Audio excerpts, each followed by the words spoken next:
Om, Om, Om, Om Gam Ganapatiye Namaha, Om Gam Ganapatiye Namaha, Om Gam Ganapatiye Namaha, Om Brahma Mira Striparan Takare, Banusha Shibumi Suto, Buddhasha Gurusha Shukra, Shani Rahu Keteva, Sarve Graha Shanti Kara Bhavantu. Om. Well, greetings and welcome to another episode of KozmicKev100. This is your weekly astro video zine where we take the planets and sun and moon and put it together into wet houses and apply it to your horoscope, respectively by your rising sign first, and then probably your moon sign second, and your sun sign if that's all you know. And we can work with that. That's all most people know. You know, but it's catching on, folks. People are learning, and I also want you to share this video, subscribe to this video, hit the bell notification number. I really like your comments. And I like to know that you're watching. You're important to me, so please keep them coming. And let's keep this knowledge fluid and going. I'd say it's impossible to hit every single aspect and everything in a little half-hour thing like this, where we're just covering every sign in a couple of minutes. But I just really want to say I appreciate you being there. So, like I said, subscribe. I want more subscribers. Like and share. And we'll talk about the moon today, because if we look at it in astronomy terms, everything in the Western zodiac that's so popular, it really is 24 degrees forward from where it actually is in the sign. So this is where astronomers criticize astrology. But if you do the astrology of India, Jyotish, you would look and you say, well, the moon is in Taurus today, in this lunar mansion known as Mrigashira, which is half Taurus, half Gemini. And so this nakshatra, or lunar mansion, has a lot to do with hunting. It's ruled by Soma. And Soma is that nectar that the moon gives us when we're in a place of meditation. You know, it just like comes like right behind our third eye, and we're like, ooh, I feel this bliss. But it also relates to the heart, because if you don't take your spirit, if you stay up here, that's kind of the monkey mind, and there's a lot of mess up here, but when you get into the heart, there's this sweetness and there's this nectar, but it does come from up in here as you're working with it, and that's the Soma. So Mrigashira is ruled by Soma. Mrigashira means deer's head. Mrigashira's ruling planet is Mars.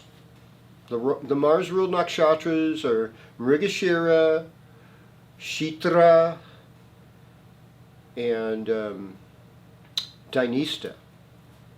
They're powerful. They bring a quality of leadership in some way. Now, Mrigashira, the story is about Brahma creating his own daughter and loving her so much that he just wanted to marry her. And the daughter was like, oh my gosh, this is scary. I'm getting out of here. And so I'm going to turn myself into a deer and run away. Well, Brahma was like, well, I'm not going to let that go. I got to get my daughter. I'm going to be a stag and pursue her. You know, and so he does, and Shiva sees that and says, no, we are not having cosmic incest today, folks, and he cuts the deer's head off. So Mrigashira is deer's head in the sky, and you know, like you see the man on the moon, sometimes you see a deer's face, sometimes you see a rabbit's face. Now, rabbits and deers are fidgety creatures. They're constantly searching for where the grass is greener.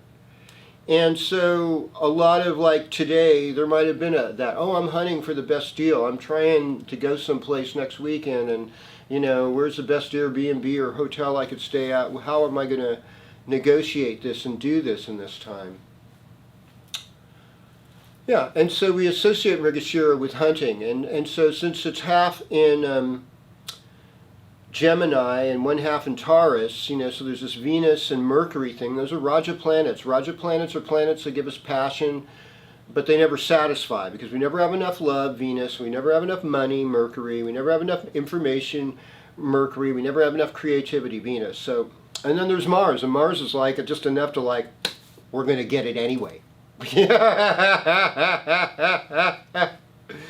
And I think, you know, many of us have broken rules and done things when we knew we shouldn't have, but we just thought, I have to see what happens. You know, so somehow this moon is about that, and the message in it is, don't lose your head. You know, stay in the place of meditation where you receive the soma, and that'll take you there. Now, in Western astrology today, of course, we have a moon in Gemini, and Gemini is, you know, it seems, sometimes sees both sides of the story, and some Gemini people are able to think, I've got two different personalities, and that was my evil twin doing that, and I'm going to just separate myself from that, and so I'm not being responsible for what I did, because I was the evil twin. Well, it doesn't really work that way, but, you know, we've had Sun and Moon trine each other, so there is a little bit more positive energy. And last week Mercury went into Libra, so, you know, we were a little bit more easy on ourselves, maybe, as far as our thoughts go. We're not in that retrograde place. We're getting out of the shadow, so to speak, and into the light. And that's really what, like, astrology should be about for all of us. It's like having a roadmap. Now, you know, for people under 40, certainly under 35, for the most part, they're not into maps. Not everybody. You know, I don't want to generalize completely, but largely they're going to use their phone GPS to get them places. When the phone doesn't work and you don't have a map, you don't know where to go. You know, and in a lot of ways, having artificial intelligence tell you what to do is possibly a very dangerous thing during these times. Wouldn't a lot of you agree with that? I like to carry maps. I've got a Bachelor of Arts in Geography, and so I think maps are important. Astrology is a map. It's a roadmap of the soul. It's a roadmap of where you've been and where you're going. And so when you understand how to read the map, it starts to make sense to you. And if you want to say it's all just superstition, that's fine. You're privileged enough to do that. It's like you can just say, I don't need the map. I'll figure it out. Even, you know, I'll ask for directions, you know, if my GPS on my phone goes out. No, that's okay too, if there's anybody around to tell you directions. So we're going to start sign by sign. We're going to start with you, Aries. So Aries, you're a Mars-ruled sign. Mars is in Gemini. Gemini is your third house. Third house, actually, Mars is a Karaka. It brings you courage. So, and plus you have Jupiter in the first house right now, so you have more courage than you normally have. Opposite of you is Libra, and here we have Libra Sun in the 7th house. That's kind of like your soulmate. That's the person that you want to be in love with in a way. They're a lot more easygoing and they're less sure of themselves. So in some ways you compliment them by giving them confidence, and they compliment you and say, you know, it's okay to second guess yourself once in a while. You may not know the right thing and your way not be the highway. Libra is the first sign of the zodiac where we become actually more concerned with other people than ourselves. Ooh. For Aries, that's just like an offense. I mean, I am is the key phrase of Aries. It's like, I need to be concerned about myself. It's just like, take it easy, take it easy. But, you know, Aries is a symbolic of the baby of the zodiac. You just cry when you're hungry, you know what I mean? Hopefully somebody shows up, right? It's deep, you know, and, you know, and if you're born before April 14th and you're an Aries, you're sidereally, you're a Pisces, so there is this spiritual side of you that really needs nurturing as well, and you want to work on that. So here we have Jupiter in the first house. You know, it's in sidereal Pisces, but it's in your first house. It's going to be retrograde until late November. So it's like, what does your spiritual life personally mean to you? And that's in Drishti, looking at the relationships you have in your life. It's like, how is all of this affecting my relationships? And Gemini, you know, Mars being there in this today at least. I mean, well, for the whole weekend, Moon and Mars together is, you know, is fine. They complement each other. How do I become a better sibling? How do I become a better neighbor? How do I become a better practitioner of the art I do? Working with my hands, better communicator, all of that. Greetings, Taurus, and welcome to your horoscope. I remember I was a little short with you last week, so I'll try to give you a little more. Your Venus-ruled sign. You know, see the difference, though, about Venus and Taurus and Venus and Libra is pretty big, because Venus in Taurus is about satisfaction. And it's stable. It's a fixed sign. It's stable Earth. That's why they say Taurus is the most stubborn sign in the zodiac. I'm not always sure about that, but you know, I think that's partially true.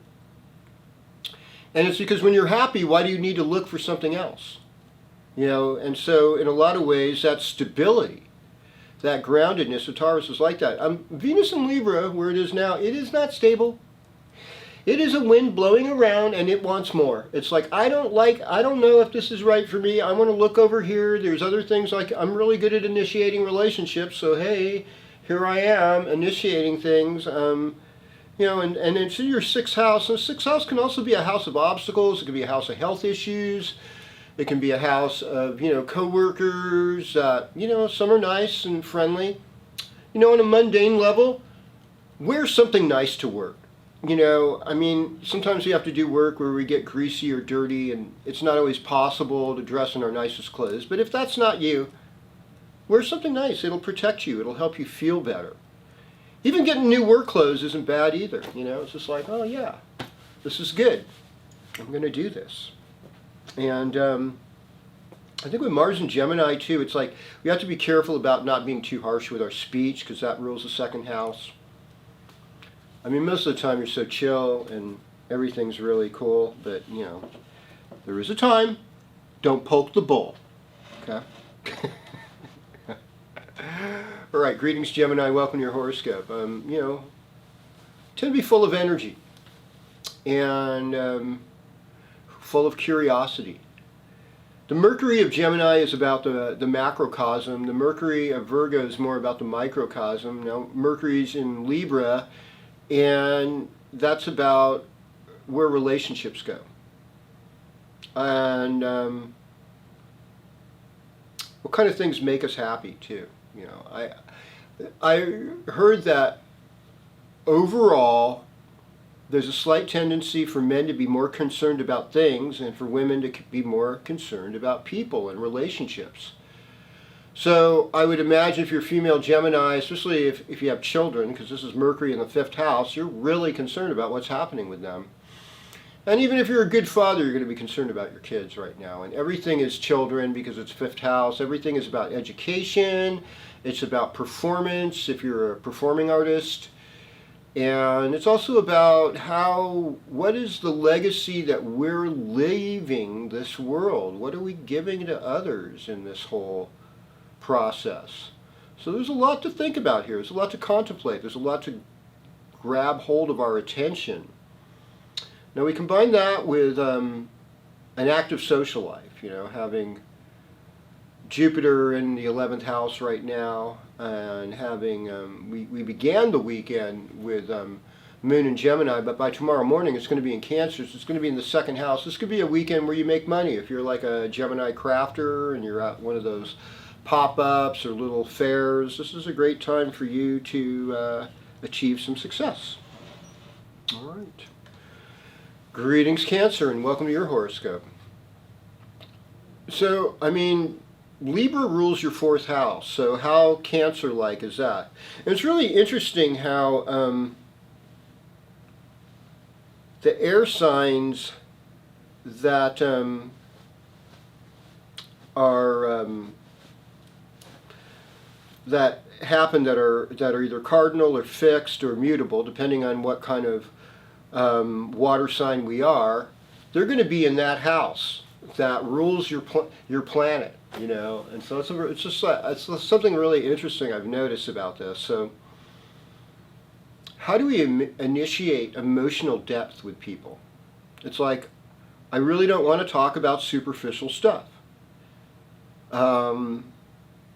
Although it's a place where it's a safety zone, you know, because as you know, Cancer, you can be really guarded with your feelings. You know, you got that crab-like shell around you. But it's like when you find someone who's really empathetic and heartwarming, man, those Cancer claws come out and they're like, I want to grab onto you. I want to be friends with you. I want to make this happen. Our families, you know,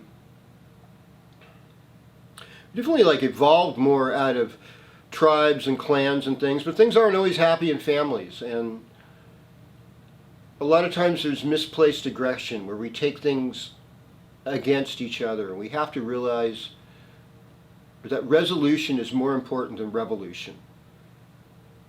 We have to get over the I, me, mine if we want to be truly happy, and the fourth house is about happiness. And it's also about fixed assets. It's about your house, where you live. It's about your mother, what she's going through. It's about your ancestors, older people, and your lineage.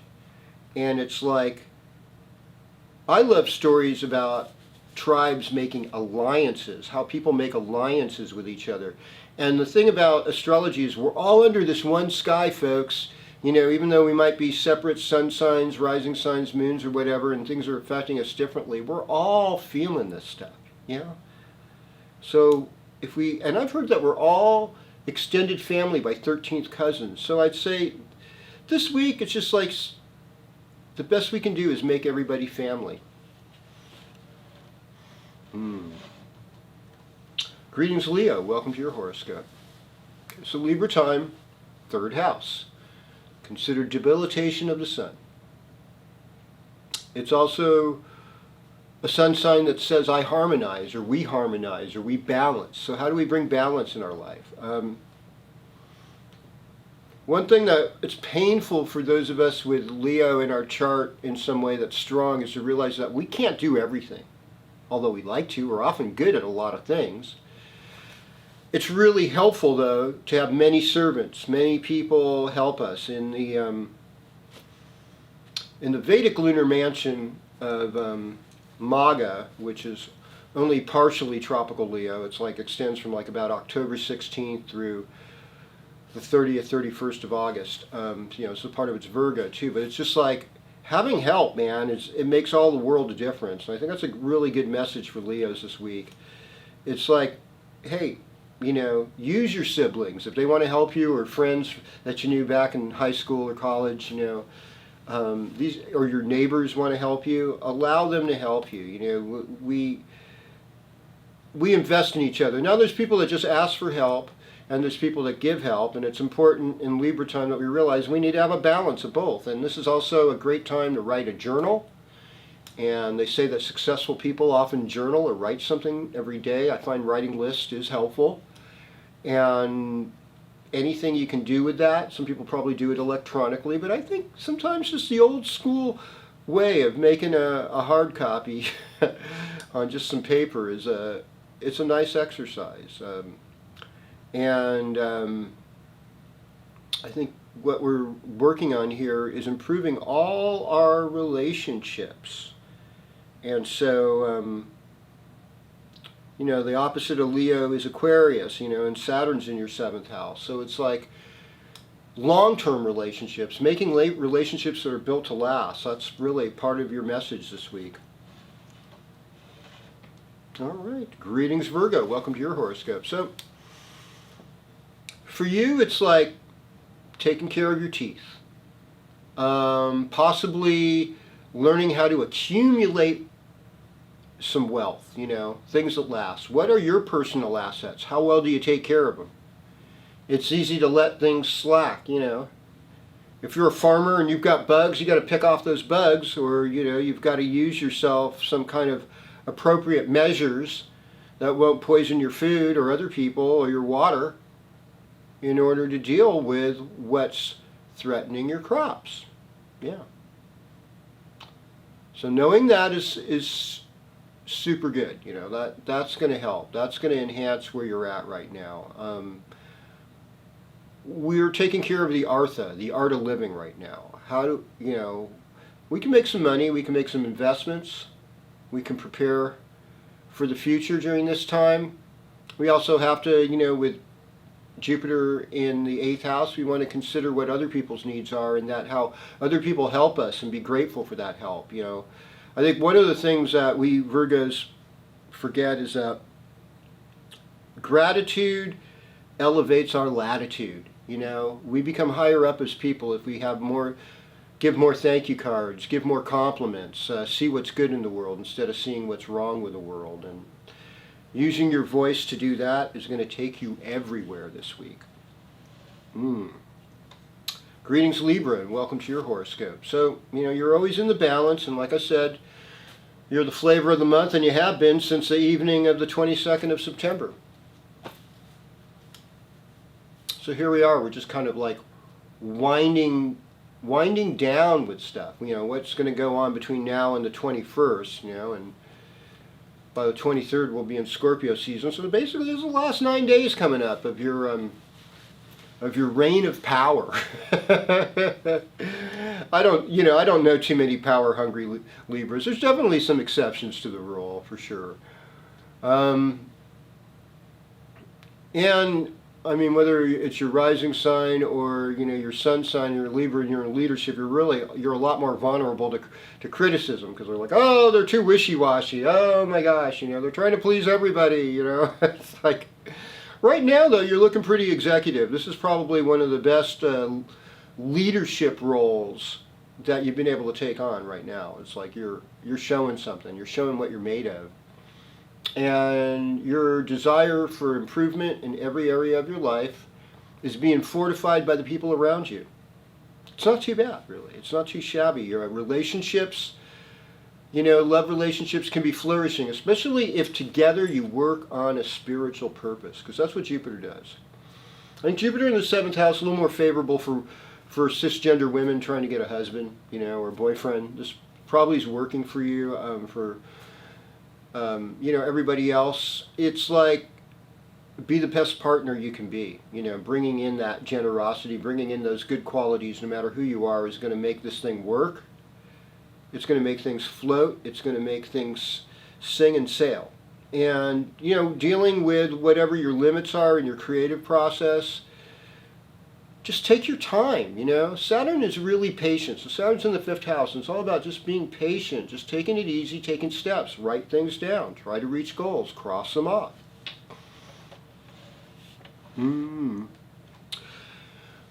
Greetings Scorpio, and welcome to your horoscope. So, generally speaking, Libra time is not the easiest time for you. You're like, be direct, get to the point. I can't deal with all this beating around the bush niceties, and politeness doesn't show me what really needs to be done. And then there's this like karmic debt that feels huge right now because of Venus and Mercury as well as the Sun being there. It's like, wow, there's a lot of things, especially Venus, I'm responsible. What have I done in my love life? Have I been as honest and good as a partner as I could be on every level, Have I lost my love, Think of this reggae song that goes, lost my love on the King's Highway. It's like, so sad,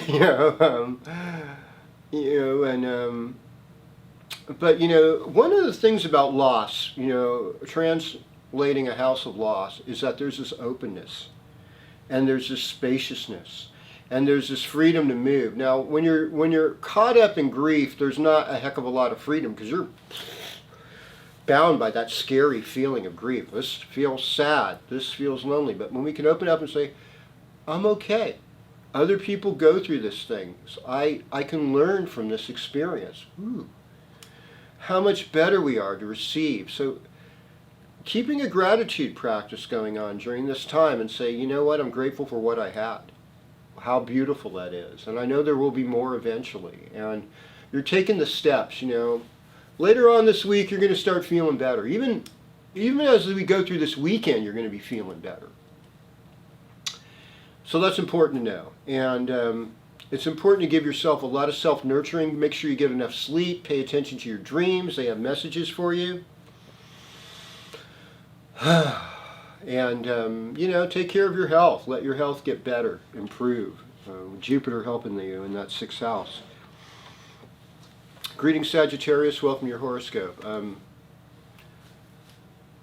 Having Jupiter in Aries in your 5th house, it's like, I'm enjoying my children, I'm seeing their best qualities. But, let's say this, okay, Jupiter's retrograde. It's like, oh my goodness, I think they're going backwards. I think they're regressing. I don't know if they're making everything that I want to see them make. Yeah, we don't want that. We want our kids to be doing awesome. Okay, Moon's in Cancer this weekend. Yeah, how do we work with that as a Sagittarius? No, Moon in Gemini is nice. It was like, relationships, harmony. Okay, tomorrow morning, 9/11. Moon goes into Cancer, and it's there throughout Saturday, Sunday, a little bit Monday.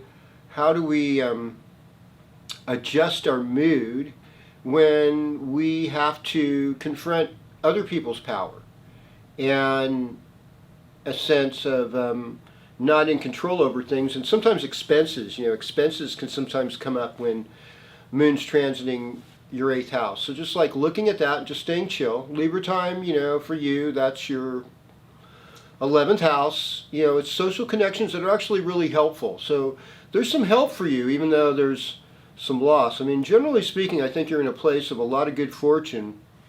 I think in relationship, you're getting called out a lot. And so it's really hard when you see your less than perfect qualities come out.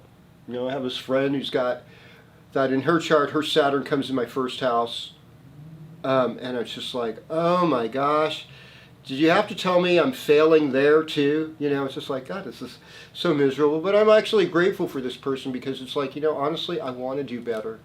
I want to improve. And so sometimes, eating humble pie, it's not easy, but we have to.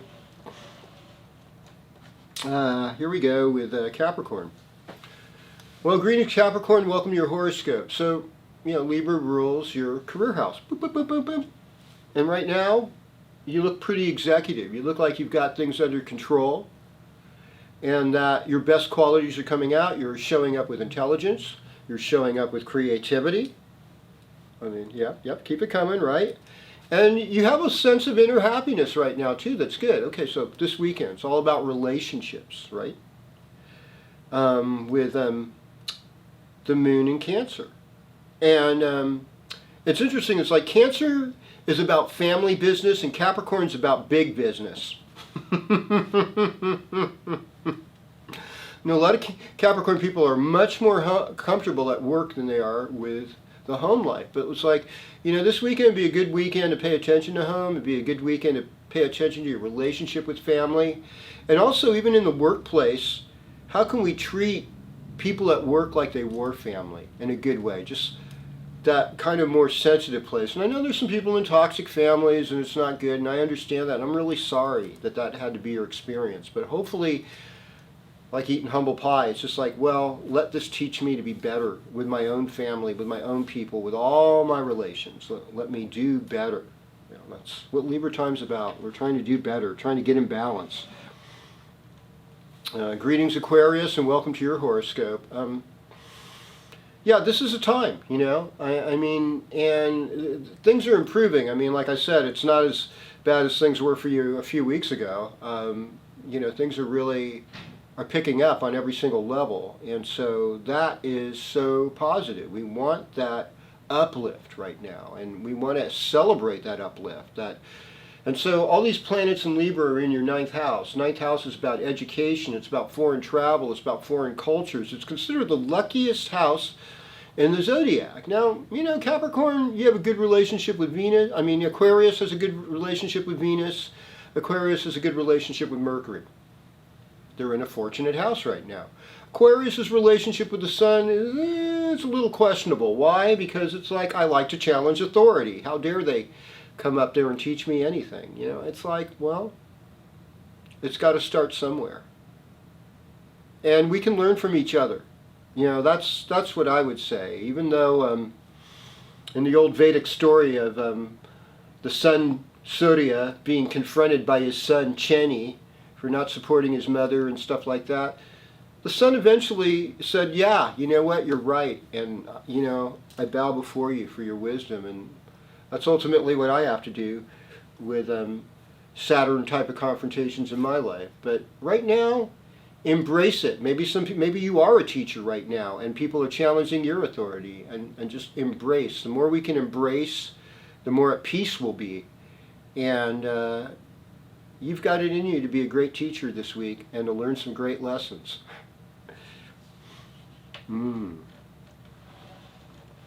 Well, Greetings, Pisces, and welcome to your horoscope. How do we want to do this? You know, that's ultimately where we go. Libra time's the 8th house, you know.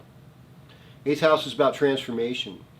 8th house is about other people's property, other people's money. This is a place where it's really good to pay your debts off. You know, get your debts paid off. Sometimes there's sudden expenses here. That's okay. Just breathe through them. You're going to be okay. You know, one of the best, most powerful things you can do is, even though you have expenses, is give a little. Just help some kind of charity thing. Like here in Chico, we've got Chico Housing Action Team. We've got our community radio station, KZFR. We've got this community public access station, BCA TV. We've got Jesus Center, and like I said, Chico Housing Action Team, Back Butte Environmental Council, and others that I haven't mentioned, and I'm sorry for not mentioning. Catalyst, there's another one. All these different groups just locally, and there's others that you know about that are helping people. You know, the more we are able to do just a little bit to help all those people and just kind of spread that, we make our community stronger. And we actually improve our own personal karma. So even though there might be some debt and you're just feeling kind of weak and like, oh my God, how am I going to take on this storm? Just do the right thing. I promise you, you can never outgive God. You can never outgive the Divine Mother. You can never outgive the Heavenly Father. You can never outgive, you know, whatever your sense of giving is. That there will be a reward. And, you know, give because of, not because you need to have reward and stability in your life.